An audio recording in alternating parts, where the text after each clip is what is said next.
Hi there, thank you for coming to another episode of the Hammock Hangout. I'm honored to be here with Segun Olude, designer at Indigo Ink Studios. He brings a ton of experience to the table and a very unique perspective on design, so we're super excited here. I'll let you take it away. I just want to know a little bit more about your story and kind of your background. You have so much experience, so why don't you just start off and touch on that? Well, I grew up in a small family in Nigeria. And from childhood, I would always be outside the house. I didn't have a drawing pad at that time, but I would be on the ground, scratching drawings into the ground. And I always say that's how I started as an artist and designer. Oh my goodness. So going through school, of course, my favorite subject was graphic drawing, and then I ended up doing a lot of paintings, and eventually I realized that my paintings were not quite the same as everybody else's, and that was when I was introduced to graphic design. And like, yes, that's what I wanted to be. That's amazing. And you started that in Nigeria? In Nigeria. So when I came to Canada, it was to get more education, and I was sure I'll be done in 4 years and come back home because I wanted to be at the top, remain at the top of my career. And in 4 years, so many political turmoil in Nigeria, and we ended up just remaining here and never went back. So I always tell people, if you invite me to your house, I may never leave. You might always stay forever. I wouldn't mind it, honestly. And not many people have that background in design of starting on the ground, doing drawings on the ground. So really school of hard knocks and like really paid your dues in that sense of coming up. That's super inspiring story. Yeah, it's amazing. And then how did you kind of come into your role now, and what do you do now as a designer? Yeah. I worked very hard as a student when I was here because I always have my eyes on something, beyond what I'm doing at the moment. So I got a job right away after school with one of Winnipeg's, and I say probably one of Canada's best design studios at that time, called Circle. And I was there for 8 years. It was another kind of school because my mentor and boss, Rob Peters, he was like fastidious about everything. You have to do things right. You have to take your measurements right. You have to place things right. You have to use a grid. So I learned through a few years there to become a very good designer. And I say that only because people have told me that I'm good at design. So that's the second school that I went through. And after 8 years, I started Indigo Ink Studios. And I've done that mostly for the past, I think it's now over 13 years. So I'm now transitioning into doing more consulting and contract work right now. Interesting. Is that mostly like graphic design and like logo? What do you usually? Mostly graphic design. It covers a broad spectrum. It could be a book, it could be an annual report, it could be corporate identity. I love corporate identity because that's where I dwell. I love taking someone's story or idea and turning it into a graphic that will represent what they're looking for or what they're trying to do. I love selecting colors. I love, it's just wonderful to do my job. Yeah. And you mentioned having like a mentor throughout your design life. Would you recommend, what would you recommend for maybe a design student starting off, and what they should do to get kind of that amazing experience that you had? In my time, things were a little bit simpler. We all use the same tools in graphic design, and we sort of have one mentor right through. But these days, I would want to recommend for the student to look for maybe 2 or 3 mentors based on what they're doing and where they want to go. Because some mentors might be very good in the digital area and some may be very good in analog. So you have to sort of think through, where am I going, and then look for the people to mentor you. And the mentorship process is a two-way street. The more you put into it, the more you get out of it. If you have an appointment with your mentor, you don't say, oh, it's because it's my mentor, I'm going to cancel and go somewhere else and do something else. Treat it like a business, and you get most out of it. That's amazing. That's what I hear a lot from people, the impact of having a mentor in different careers. And that's super interesting. Having 3 different mentors might be like the way to go in this segue. And I think that kind of leads into my second question. You say, design's so different now than what it used to be. I guess what are some other changes you've seen in the design world? Yes. Apart from the tools changing, at one time you get your ruling pen, your ink, you ink it, and you take your hard edge ruler and you make lines. And then we progressed from there to, fine point pens that are manufactured where you just put your ink in it and then you use that, and it's easier to use. And then we transitioned into the digital era where everything is done on the computer. The biggest change, as far as I'm concerned, seeing all the different media over time, is the way we call things and the way we name things. At one time, I would have told people, yes, I am an interface designer because I've done that for a few software before. But now it's called UI UX. Same job, same thing, different tools, different name. Wow. Yeah, that's huge, and that's exactly what we do here at Binary Vision, is the UI UX, and that's what we specialize in. That's really interesting. You also have experience in that. I'm sure in your long history, you've touched on everything almost. I have. I've had companies come to me and say, we developed this software, it's going to do this and this and this is what we have for it. And I take a look, I go, whoa, why do they have to click 6 times before they get this done? Why is this there? Why is that there? Why are they different sizes? Let's clean it up. This is how people would access their tools and so on. And it's the same thing today, just in a different way. It's applying that design thinking to all aspects of it, from Yes. a logo to a website, whatever it is, of making it user-friendly at the end of the day. Yes. And pleasing to users. And I think you have more of a challenge today because you have various sizes of screens to deal with. At that time, we just had the laptop of a computer. We had a 640, 480 or 800. It was simpler. Now, it's complex. Different phone sizes, different tablets, everything. And different breakpoints if you go with breakpoints. So how do you handle that? How do you want? Anyway, it's interesting. Oh, it's super intense. Whatever you want to go into, just go into it. So one of the big things is, what are some of your favorite trends now coming in the day, and then what are some of the least favorite trends that are happening nowadays, especially with all this experience behind you? Oh, that's very interesting. What would have been a really nice trend at one time is what they now label as minimalism. Basically using a lot of white space, few elements on a page. That's where we started. So when I see that now being adopted as a trend, I sometimes chuckle. But then designers seem to have lost sight of the fact that not every client is the same and not every audience is the same. You find some designers are now very stylistic, that they're using minimal design for everything, and they're just robbing the design itself of the flavor that it could have. So you could look at 2 things that are designed for 2 different markets and you will not even think it's the same designer.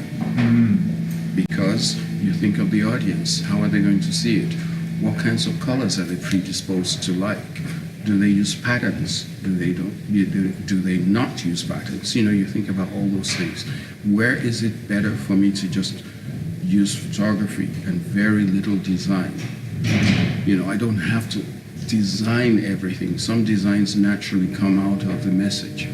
Yeah, exactly. That's so important. And I guess touch on your process of designing. I'm guessing it doesn't start with you just pounding on a graphic design. I guess it starts with going to the person and asking them, I guess, finding out more information about their brand, their product, whatever it is. Absolutely. And going that way. Yes, and then you go and do your own design research. It's crucial. It's easier today because everything is on Google. Exactly. At one time, I'll go to the library, the Millennium Library downtown, for a whole day, just pulling books out of the reference shelves and looking at images and comparing stories and then getting an idea. Today, you just do a simple search. As long as you're using the correct terminology, you get something out. So it's much easier to do it. Research drives design. It's not just oh, I have an idea all of a sudden as soon as somebody's talking to you. You still have to filter your idea through sound research. So you can come up with something really valuable.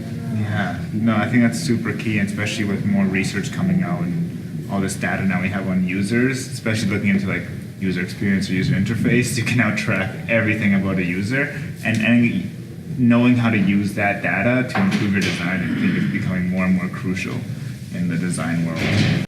But it's so interesting you have experience of just going to a library, going with book to books. How do people see color? What does color mean in different cultures? You know, and things like that. But now, the world is very mixed. There's a synthesis that's happening everywhere you go. So it's not as easy as it used to be, where you can say, oh, such an audience will be found in this place. Now your audience is worldwide.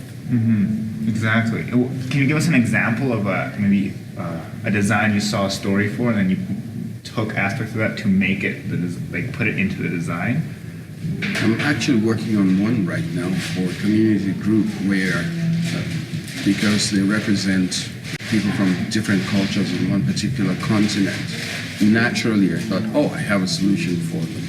But going back, taking a step back and looking at how they used patterns in different regions of that particular continent, I have been able to come up with something that's, well, when we did the public presentation, even those who knew nothing about design knew that this is what represents them.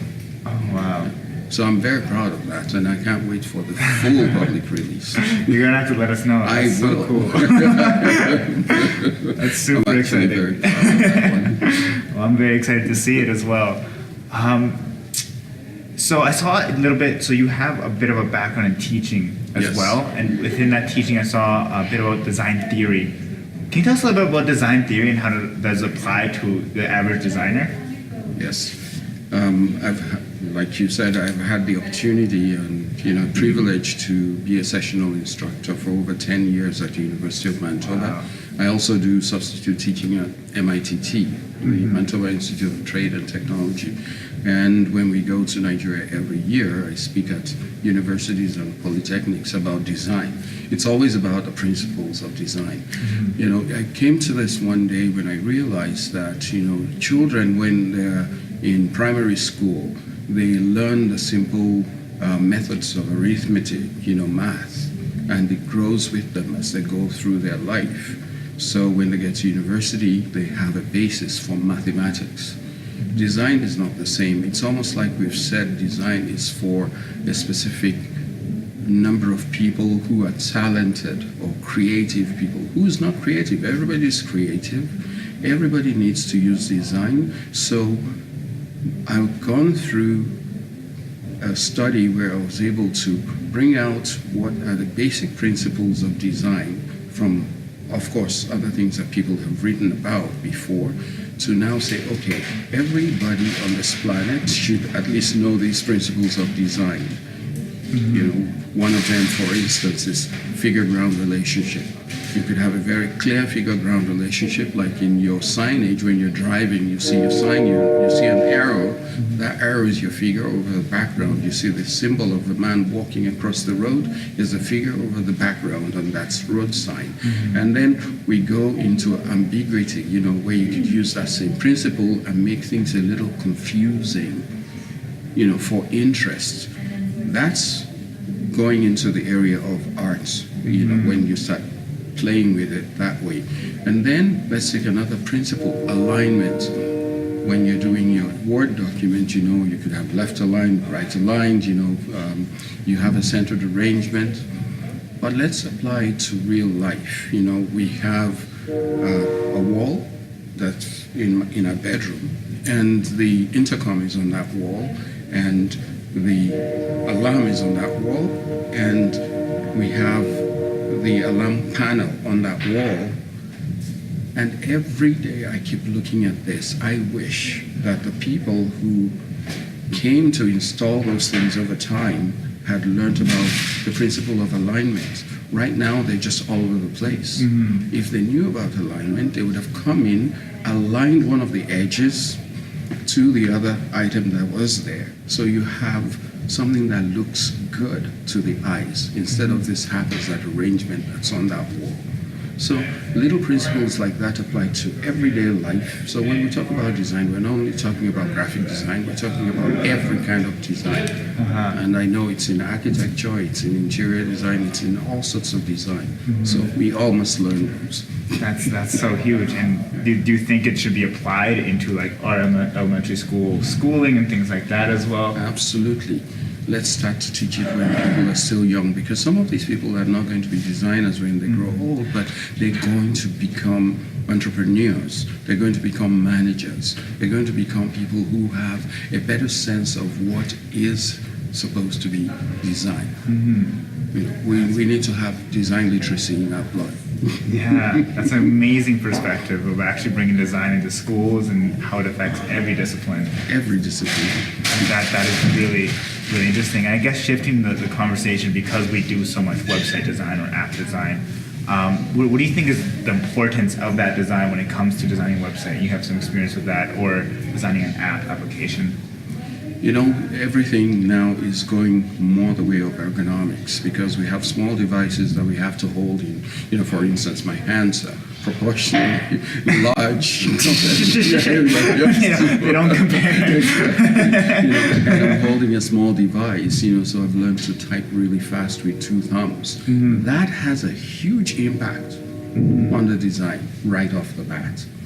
So we have to start looking at our devices, how they're going to be used, and then designing for people to be able to use them, because everything we do is going to be human touch, human use, until further notice, until AI takes over.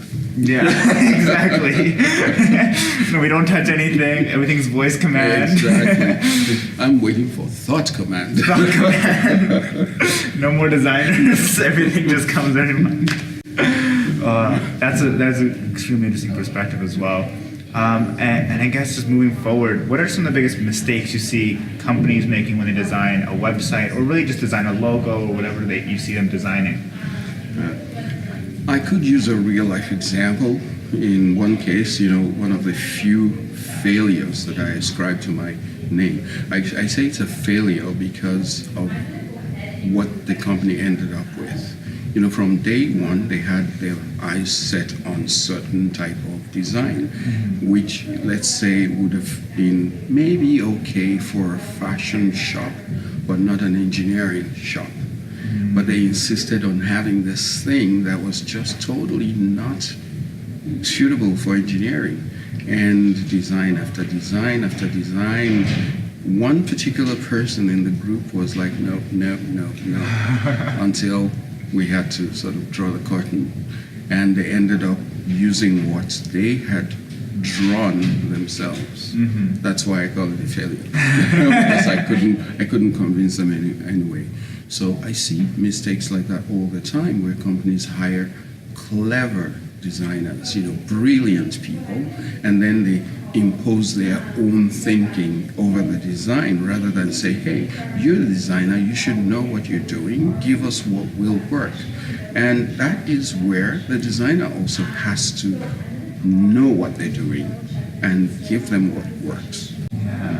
So we have to build the confidence for ourselves to go out and give people what will work for them, and thereby gain their confidence. So that's the area I'm thinking about. How do we improve that? Yeah, and I think it was Steve Jobs that said that he hires smart people to tell him what to do. He doesn't hire smart people to tell them what to do. Absolutely. And I think that's the right perspective. What do you think plays into convincing a client of your perspective in design? Is it the research, or what has worked in your experience? For me, it's been more the research and topping it with storytelling. I do very good research. I've looked at different things, looked at things that worked, things in their industry, things outside their industry, and then come back to them and say, this is where you told me you're going. If you're going here, you'll need this, and I'll show them that. You need that, and I'll show them that. You need this, and I'll show them that. And I use a lot of analogies. For instance, if you're going to play hockey, I'm not going to give you a tuxedo. It doesn't make sense. But if you're going to go play hockey, I'm going to give you a nice hockey uniform. So using analogies has helped me to be able to explain to companies more what they need to be looking for, even for themselves. Yeah, and making that connection, Making not the just saying connection. data and numbers, but making that connection to a story. Exactly. That's And incredible how it's going to insight. serve them. Yeah, that's super insightful. And any other tips you would give companies that are trying to design their website or logo or any of these kind of things you have experience with? You know, sometimes we see, well, let's say we call something, we have a term called genre. You know, you look at hockey logos, they all look kind of similar in style. They're different, but the style is kind of similar. You may look at engineering companies, their style is similar, but they're different. There's safety in that, knowing that I'm going to be among, you know, hockey players, and I'm representing this team. So my logo looks like it looks like a hockey team logo. It doesn't look like an engineering company logo. Exactly. You know, so I think just looking at where we're going, that is the company, looking at what they want to do and how they want to present themselves, is so important. It's more important to know who they are than just getting a template of WordPress and then using it for themselves. Exactly. I think that there's definitely a big plague or like a big trend of using a lot of these like Wix or Squarespace websites and templates. Templates only work for certain things, but they don't work for everything. You've got to get a developer involved. You've got to get a designer involved. To make it really custom towards your brand and your fit and make yourself stand out from the Yes. crowd, not just fit in. Templates is like, you know, everybody goes to buy the same kind of mask and we all wear this mask and we go around. You know, whereas if we take off the templates, you're you, I can recognize you, and me, if somebody would recognize me, and that's how the world should be, not, you know, have everything generic. Exactly. Even though generic is sometimes good. So you definitely have a lot of experience teaching, and I guess I already touched on this on how to like improve a student's life. But I guess you touch on your experience teaching and what that was like and what you've learned from that yourself. Well, you know, teachers learn. If you want to learn very quickly, become a teacher, because these days things are moving very fast. There was a time most of the knowledge that I would present in a classroom would be from what I had experienced, what I had read, and from the books that I own. But today, it's coming at us fast. So being a teacher has helped me to have a better judgment about what of all these new trends would stick and which ones would die out. You know, so I don't teach trends anymore. I don't teach the fashion of design. I teach the principles of it, because once you understand the principles, you'll be able to then apply that to anything. So that's what I've learned as a person over the years. Just stick with the principles. Yeah. Always stay with the principles. Understanding what the fundamentals are. What the fundamentals will get you where you're going. And then as trends come and go, you can adapt to whatever it is. You can always dress it up and undress it. You know, look at cars, for instance. Take anything from model year 2013 to 2017. Same engine, same chassis. All they do is just dress it up. Yeah, of course. I guess gearing it to a different direction, you talked about having a home office and also working in an office normally. Ourselves working at Launch co-working space, I know I really enjoy that kind of presence of other people. What has it had impact in your creative kind of experience? You know, your work environment has so much to do with your creativity. It's a surprise that it's not a subject in school, you know, setting up your work environment. I think if I had, you know, my way, it would be at least a seminar on its own. When you work in a coffee shop, there's a certain ambience to it, you know. There's a noise level that's tolerable to creativity. Isolation is working in a place where you say, oh, I just want to block everything out so I can concentrate. Yeah, you may be able to concentrate, but you rob yourself of certain visual and oral input. So coming to a place like co-working space gives me the opportunity to see people. You might be trying to do a logo and you're going, oh man, I'm really stuck. What color do I use? And here comes somebody wearing this nice burgundy dress and you go, oh my goodness, that I've got to explore that. At least it gives you an opportunity to explore something. But that intrusion is absent when you're in a cave, working by yourself. And I've been through all of those different environments. The worst environment, though, is where you need 4 hours to work on a project. It doesn't matter if you're working in a co-working space, in a home office, or in a studio. If you have too much intrusion that's uncontrollable, then you're done. That's when you turn off your phone, if you can do it. You're not too addicted. Exactly. That's when you put your earphones on. But if you have a boss who's constantly talking to you every 5 minutes, do what I used to do. When I have somebody, always talking to me, I'll take my laptop, go to a coffee shop and work. I still see people, but they're not talking to me. Exactly. You can still draw inspiration without being interrupted. When you go to a co-working space and you see other creative people doing things, the best co-working spaces are where you can actually have input on what other people are doing, have some kind of collaborative environment, which is where my business has gone now. Oh, that's amazing. You've seen this whole change in design. What do you think the impact of social media and kind of these new platforms has been on design? Well, let me talk about my pet peeve first. Vertical videos. You don't like them? I do not like vertical video. I keep telling people I don't go walking around the world like this when I could be seeing things like that, so I don't like vertical video. But it's been adopted by Instagram and some other social media platforms, so it's here to stay. And it's been supported heavily, because if you want to share a story, vertical video. But I see also tools like Adobe Spark, Canva, and all the others. They're having a major influence on design as we know it. Design is moving outside of the realm of, or out of the hands of designers, and it's going public. It's gone social. So every designer needs to know what's happening out there so they know what they're doing as well. To differentiate themselves from the templates and from all these different... Yes, or if people are using templates straight off the box, maybe there's something you can do to make it special for them. Exactly.